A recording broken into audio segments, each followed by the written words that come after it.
We're here at the NASA Space Station in Houston, Texas. God willing, the plan is every summer, come out in June, show people aeronautical engineering, mechanical engineering, and different branches of engineering and science that goes into flying a rocket, or for rockets to fly.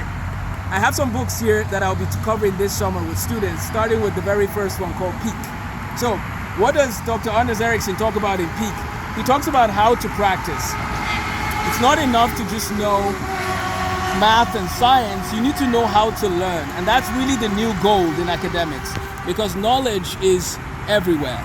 But how do we help students to learn how to practice? Okay, so we are going to do that using the book Peak. The next thing we need to do is becoming an engineer. We need to help students learn what it takes to have the study skills, right? The average person's guide to getting good grades and succeeding in engineering school. And as a matter of fact, in STEM, this author has a YouTube channel and has some great resources for you. Let's continue on. So, first you need to know how to study, explore some careers. We do that with our students starting in 6th and 7th grade. We do the first level of career prep. Then we move into the next level where they are doing job shadowing. They are writing journals about their experience in different fields of study. Now, let's say you still want to explore engineering further. This book is called Engineering for Teens, and these are all going to be available in the description section if you want to order them, or you can get them from anywhere books are sold.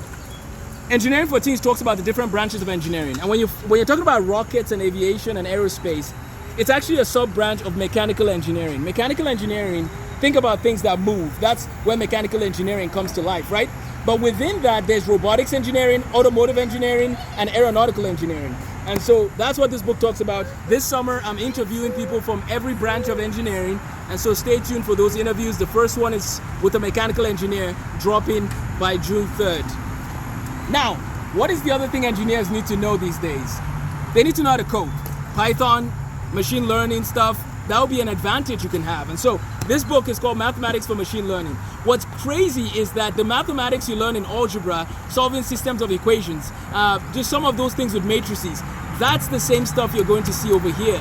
And so my course, Counting to Calculus, will take you through all the math you need in 1 year to get you to calculus. No matter where you're at, if you're in 6th grade or above and you're committed, I can take you to calculus. And the last book, before we look at the capsule here, is Space Mathematics. The mathematics that is used for space discussions is similar in some ways to the mathematics that we talk about with machine learning. We need to know how to solve systems of equations. We need to know how to solve for variables in an equation. And so let's end our discussion right here at the TESS Apollo spacecraft. Behind me we have the big airplane model, but then we have this Apollo spacecraft right here. See, scientists have to build prototypes and test things out, and that's part of what happened here, is that this was built as a prototype, as a test. Oxygen was involved in checking the oxygenation of the chambers and everything. But what's pretty amazing, or what's amazing, is that chemistry and physics comes to life when you're talking about aeronautics, especially with these rockets, right?